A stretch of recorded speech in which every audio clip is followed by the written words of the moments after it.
함께 한번 기도하겠습니다. 사랑하는 하나님, 우리가 하나님께서 우리에게 주시는 말씀 위에 굳게 서 있을 수 있는 사람이 되게 하여 주옵소서. 주님이 우리에게 주시는 말씀 위에 굳게 서서 하나님께서 우리에게 허락하시는 하나님의 복을 우리의 삶 속에 말씀의 복을 날마다 누리며 살아가는 사람이 되게 하여 주옵소서. 말씀대로 살아가는 것이 우리에게 복이다. 말씀대로 살아가는 것이 우리에게 하나님께서 베푸신 가장 최선이다라는 것을 언제나 기억하고 말씀이 무엇인지를 알고 무엇을 말하고 있는지를 알고 하나님 그 말씀대로 걸어가는데 부족함이 없는 하루가 되도록 주님 도와주옵소서. 이 아침에 지혜도 더하여 주시고 분별력도 더하여 주셔서 말씀 속에서 오늘 하나님께서 우리에게 살아가라고 말씀하시는 것이 어디인지를 주님 바라보고 걸어가는 시간 되게 하여 주옵소서. 모든 말씀 우리 주님 예수님 이름으로 기도드립니다. 아멘. 하나님이 우리에게 주시는 말씀 함께 읽습니다. 갈라디아서 3장 10절부터 18절까지의 말씀입니다. 갈라디아서 3장 10절부터 18절까지의 말씀입니다. 같은 목소리로 함께 읽습니다. 시작. 무릇 율법 행위에 속한 자들은 저주 아래 있나니 기록된 바 누구든지 율법책에 기록된 대로 모든 일을 항상 행하지 아니하는 자는 저주 아래 있는 자라 하였음이라. 또 하나님 앞에서 아무도 율법으로 말미암아 의롭게 되지 못할 것이 분명하니 이는 의인은 믿음으로 살리라 하였음이라. 율법은 믿음에서 난 것이 아니니 율법을 행하는 자는 그 가운데서 살리라 하였느니라. 그리스도께서 우리를 위하여 저주를 받은 바 되사 율법의 저주에서 우리를 속량하셨으니 기록된 바 나무에 달린 자마다 저주 아래에 있는 자라 하였음이라. 이는 그리스도 예수 안에서 아브라함의 복이 이방인에게 미치게 하고 또 우리로 하여금 믿음으로 말미암아 성령의 약속을 받게 하려 함이라. 형제들아, 내가 사람의 예대로 말하노니 사람의 언약이라도 정한 후에는 아무도 패하거나 더하거나 하지 못하느니라. 이 약속들은 아브라함과 그 자손에게 말씀하신 것인데 여럿을 가리켜 그 자손들이라 하지 아니하시고 오직 한 사람을 가리켜 내 자손이라 하셨으니 곧 그리스도라. 내가 이것을 말하노니 하나님께서 미리 정하신 언약을 430년 후에 생긴 율법이 폐기하지 못하고 그 약속을 헛되게 하지 못하리라. 만일 그 유업이 율법에서 난 것이면 약속에서 난 것이 아니니라. 그러나 하나님이 약속으로 말미암아 아브라함에게 주신 것이라. 아멘. 갈라디아서는 우리에게 로마서, 작은 로마서라고 불리는 것처럼 갈라디아서는 우리에게 계속해서 우리가 구원을 얻는 것은 율법으로 얻는 것이 아니라 믿음으로 얻는다라는 것을 강조하고 있습니다. 특별히 1장부터 4장까지의 말씀, 교리가 무엇인가, 하나님을 믿는 인디카티브가 무엇인가라는 것을 이야기해주고 있는 이 1장부터 4장까지의 말씀은 계속해서 반복적으로 우리는 율법 행위에서 속해 있는 사람이 아니라 우리는 하나님 앞에서 믿음으로 살아가는 사람이다. 믿음으로 구원을 얻은 사람이다. 라는 것을 지속적으로 말해주고 있는 내용입니다. 오늘도 그 이야기를 계속해서 여러 가지로 이렇게 다르게 설명하고 또 풀어서 설명하고 이러면서 이야기해주고 있는 걸 보게 돼요. 10절부터 시작해서 그렇게 말하지 않습니까? 무릇 율법 행위에 속한 자들은 저주 아래에 있나니 기록된 바 누구든지 율법책에 기록된 대로 모든 일을 항상 행하지 아니하는 자는 저주 아래에 있는 자라였습니다. 율법 행위에 속한 자들은 저주 아래에 있다라고 이야기를 하는 게 율법을 지킴으로 인해서 저주를 받는다라는 이야기가 아닙니다, 여러분.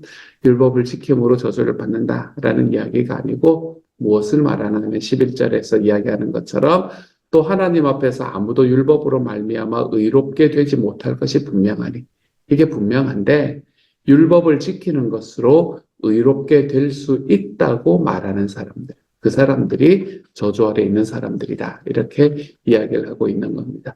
율법을 지키는 자체가 문제가 있는 것이 아니라 율법을 지키는 것으로 구원을 얻을 수 있다고 여기는 사람들, 그 사람들이 저주 아래 있는 사람들이다 라고 이야기합니다. 왜 그런 분들이 저주 아래 있는 분들이십니까? 그 이유는 분명하지요. 오늘 11절에 아까 우리가 읽었던 말씀처럼 그것으로 말미암아서 아무도 의롭게 되지 못하기 때문에 그렇습니다. 만약에 그것으로 의롭게 될 수 있다면야 무슨 문제가 있겠습니까? 우리가 열심히 착한 일을 하고 열심히 율법을 지키고 열심히 하나님의 말씀대로 살아가는 삶을 살아감으로 인해서 우리가 하나님 앞에 완전함에 이를 수 있다면 우리가 아무런 문제가 없습니다. 하지만 우리는 그럴 수가 없는 사람이 바로 우리가 되는 거예요. 우리는 하나님 앞에서 완전함을 나의 능력으로 그리고 나의 노력으로 이룰 수 있는 능력도 없고 자격도 없는 사람이 우리다라는 것을 모르고 살아가면 더 열심히 살아가고도 더 힘들어지는 삶을 우리는 경험할 수밖에 없는 겁니다. 내가 더 열심히 살고 더 힘껏 살고 더 말씀대로 살고 더 착하게 살아보았는데도 안 된다. 라고 이야기하는 마치 예전에 그 시지푸스 신화에 나오는 그 산 위로 계속해서 바위를 굴리고 올라가야 되는 그 시지푸스. 맞죠, 그쵸. 산 위로 계속해서 올라가야 되는 그 사람. 그 산 위로 계속해서 올라가는 그 바위를 굴려서 올라가기는 올라가는데 그 산 위에까지는 도달은 못하는 거예요. 산 위에까지 올라갔다 싶으면 다시 굴러져 내려오고 다시 굴러져 내려오고 끊임없이 그것을 반복해야 되는 그 사람처럼 우리들의 삶에도 열심히 노력하고 열심히 하나님 앞에서 율법으로 하나님 앞에서 착한 일로 살아가려고 노력을 하는데 안 되는 삶을 경험하는 것. 여러분, 이것이 바로 저주다라고 이야기를 하고 있는 겁니다. 너희가 율법을 지키면 내가 저주를 내릴 것이야. 이렇게 말하는 것이 아니라 그렇게 살아가는 것 자체가 저주다라고 이야기하는 거지. 불가능을 향한 삶의 여정. 불가능을 위해서 온 몸을 다 바치는 그 어리석음. 그것에 대한 이야기를 우리에게 들려주면서 그것 자체가 저주다라고 이야기를 하고 있는 겁니다. 우리는 우리의 인생을 스스로 책임질 수가 없는 사람입니다. 우리는 그것에 대해서 좀 분명하게 하고 걸어가는 하나님의 사람이 되었으면 좋겠습니다. 사랑하는 여러분, 우리는 우리 인생을 스스로 책임질 수가 없는 사람입니다. 우리가 우리 인생을 스스로 책임질 수 있다라고 이야기하면 뭐가 문제겠습니까? 우리가 우리의 삶에서 하나님의 율법을 굳이 쫓아갈 이유는 또 뭐가 있겠습니까? 우리 인생을 우리가 책임질 수만 있다면요. 저는 어제와 그저께와 어제 저희 아내와 함께 LA에 잠시 다녀왔습니다. 1박 2일로 잠깐 올해 저희 아내와 이렇게 극하게 간 것은 이게 이렇게 쉬러 간 것은 처음인 것 같아서 한번 갔다 오자라고 이야기를 해서 그래서 1박 2일로 다녀왔습니다. 그렇게 다녀오는데 이제 LA를 갔으면 뭐를 해야 되나 하면 식도락 여행을 해야 될 거 아니에요. 그렇죠. 할 거는 식도락 여행밖에 없더라고요. 이제는 뭐 하는 것도 힘들고, 어디 가서 노는 것도 힘들고, 그래서 식도락 여행을 하는데, 그리고 식도락 여행을 위해서 열심히 걷는 거예요. 열심히 걷고 소화시키고 또 밥 먹고 소화시키고 또 밥 먹고, 이거를 계속해서 반복을 하는데, 저야 이제 감자탕을 먹고 싶다. 그렇게 저희 아내뿐만이 아니라 그래서 먹으러 가자. 그래서 제일 유명한 감자탕 집이 어디냐 이렇게 막 찾아가지고 나름 계획을 세워가지고 갔단 말이에요. 그건 뭐 이틀에 4끼 먹는 거, 결국은 4끼 먹겠다고 이제 계획한 거, 그거 뭐 큰 계획도 아니잖아요. 그렇죠? 근데 이제 어제 오전에 일을 마치고 난 다음에 이제 아침에 이렇게 이제 어디 한 군데 보고 난 다음에 그리고 난 다음에 이렇게 찾아가지고 이제 가야지 하고 점심 먹으러 가야지 하고 쳤는데 화요일 날 클로즈 이렇게 그래서 인생 내 뜻대로 되는 게 없구나 이런 생각을 하게 되었죠. 그리고 저녁에 점심을 먹고 열심히 걷고 나면 저녁을 먹을 수 있을 거다라고 너무나 자연스럽게 생각을 했는데 점심을 먹고 아무리 걸어도 소화가 안 돼요. 그래서 저녁은 결국 못 먹고 오는 것을 보면서 작은 일이지만 인생 내 뜻대로 되는 거 아니구나. 내 계획대로 될 수 있는 게 아니구나라는 걸 다시 한번 보게 되었습니다. 그래서 이제 그곳에 가지 못했기 때문에 갔던 다른 곳에서 또 그것도 재밌게 이렇게 맛있는 음식을 주더라고요. 그래서 또 막 이제 음식 먹으면서 야, 여기도 맛있다. 막 이러면서 먹게 되었던 시간이었었는데 그리고 저녁은 그거 못 먹고 뭐 10원 빵 뭐 이런 거 이제 사오셔가지고 그래서 아마 오늘 드실 것 같은 이제 그런 상황이 되어 있는데 어쨌든 이런 과정 속에서 제 마음에 들었던 생각은 뭔가면 내가 이 1박 2일 동안 식사 4번 하는 건데 그 식사 내보내는 것조차도 내 계획대로 안 되는구나. 내 뜻대로 안 되는구나 하는 걸 깨달았어요. 여러분, 그것조차도 우리 뜻대로 못하면서 우리가 우리 인생에서 구원의 일을 내가 하나님 앞에서 또는 사람들 앞에서 내 삶이 이 땅에서의 저주에서 풀려나서 천국에 가는 그 일이 내 뜻대로 되는 거라고요? 안 됩니다, 여러분. 안 됩니다. 하나님께서 우리에게 말씀하시는 오늘 말씀에서 이야기하시는 것은 그겁니다. 율법으로 말미암아 네가 율법을 열심히 지킴으로 하나님 앞에 네 스스로의 힘으로 구원받을 수 있을 거라고 생각하는 사람은 저주에 빠져들어갔다.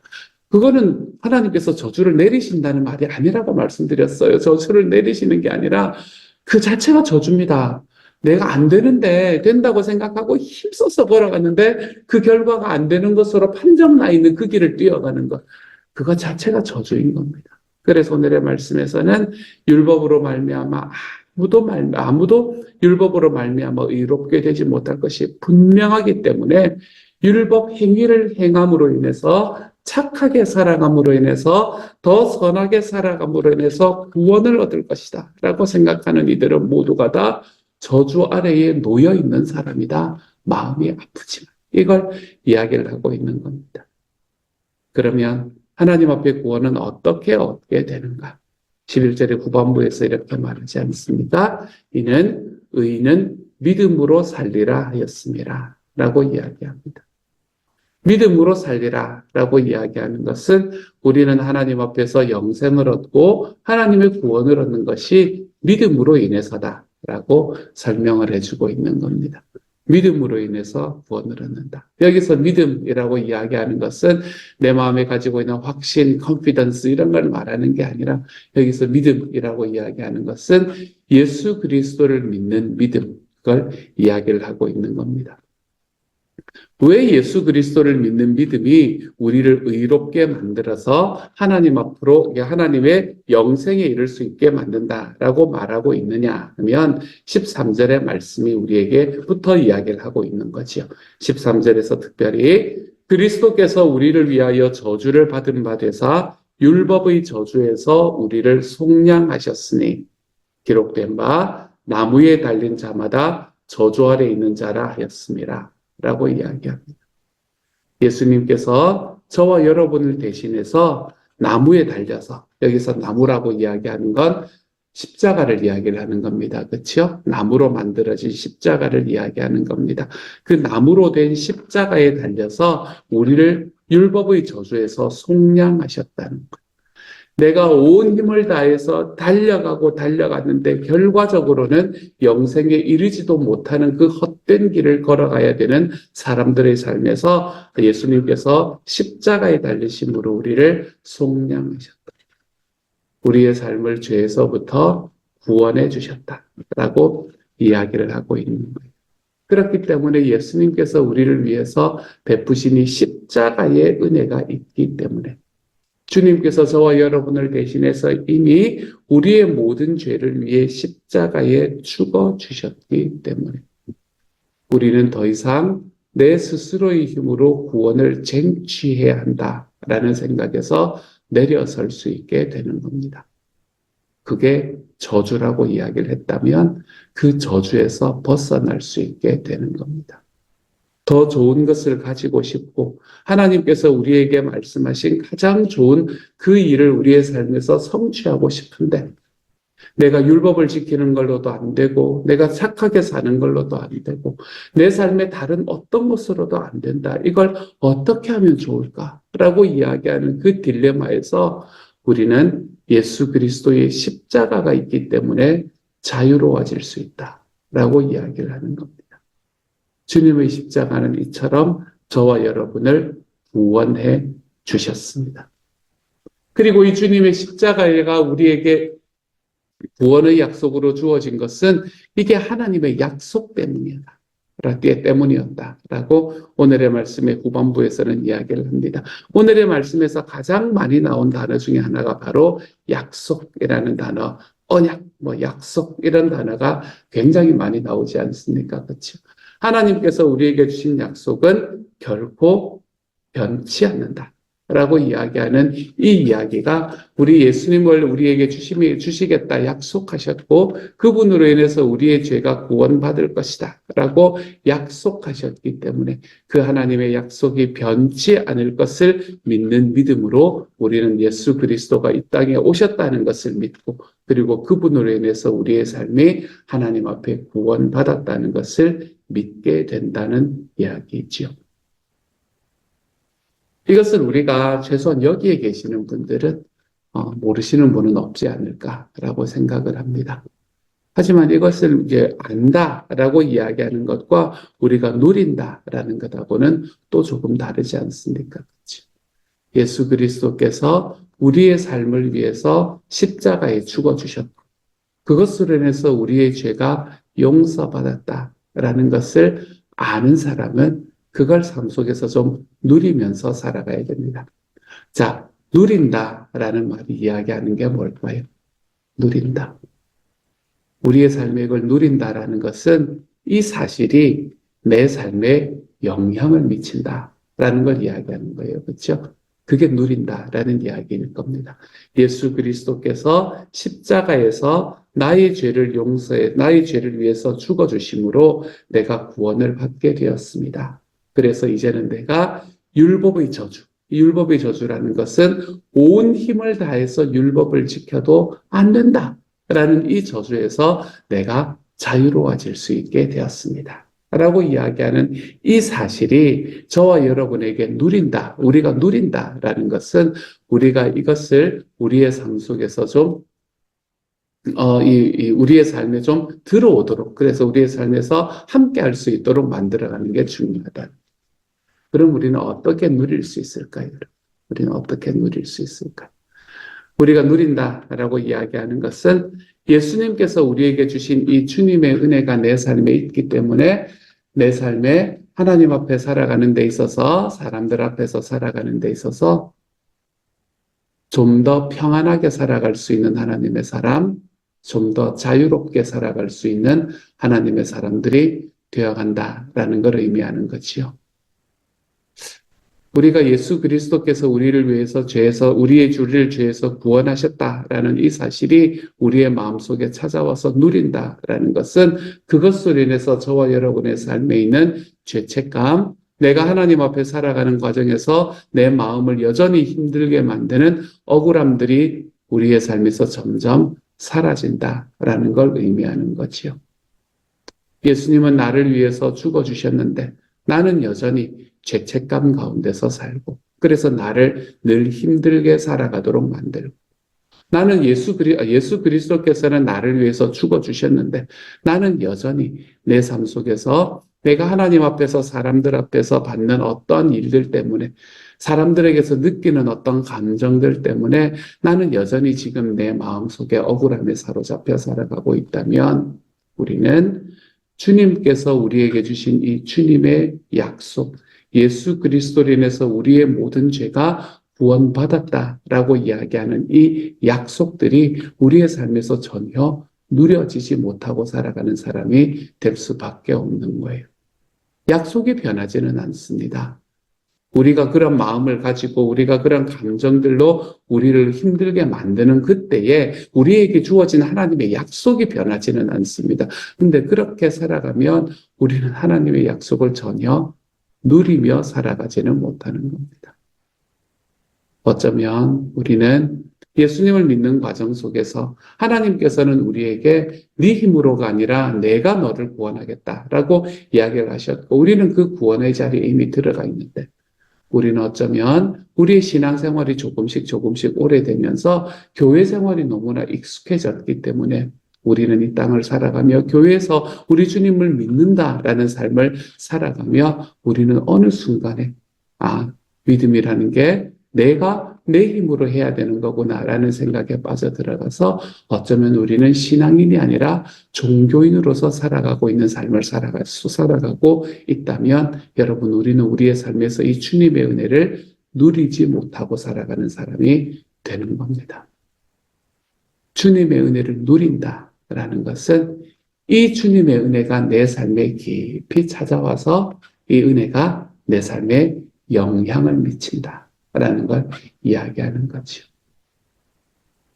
예수 그리스도께서 내가 이 땅에서 내 힘으로 살아가야, 내 힘으로 온 힘을 다해야 마치 구원을 받을 수 있을 것 같은 그 거짓에서 우리를 자유롭게 만드셨고, 그것이 거짓이라는 것은 아무리 내가 그렇게 노력해도 내가 영생을 결코 얻을 수 없는 자리에 서 있었지만, 주님께서는 우리를 대신하여 십자가에 죽으심으로 저와 여러분의 삶을 하나님 앞에 자유롭게 만들어 주셨다는 이 사실이 저와 여러분의 삶을, 우리의 삶을 얽매고 있는 것들로부터 자유롭게 만들 수 있는 오늘 하루가 되어갈 수 있기를 우리 주님의 이름으로 축복합니다. 좀 자유로워지십시오, 여러분. 여러분의 삶을 얽매고 있는 여러분의 삶의 올무에서부터 자유로워지십시오. 죄책감에서 자유로워지십시오. 삶에 왜 나만이라고 이야기하는 억울함들에서 좀 자유로워지십시오. 하나님께서 우리에게 주시는 은혜 속에서 내가 나의 능력이 아니라 내 주님의 은혜로 내가 하나님 앞에 구원받았습니다, 주님. 그러니 이제는 내가 산 것이 아니고 그리스도께서 내 안에 살아 계시는 겁니다. 우리가 그것을 우리의 삶에서 좀 기억하고 하나님께서 내 삶을 인도해 주시는 그 길을 쫓아 하나님께서 우리에게 주신 이 복음이 내 삶에서 누려지고 경험되고 내 삶을 변화시키는 하나님의 사랑. 그래서 우리가 세상을 살아가며 더 자유로워질 수 있는 우리 하나님의 사람들이 좀 되어가실 수 있기를 우리 주님의 이름으로 축복합니다. 같이 한번 기도하도록 하죠.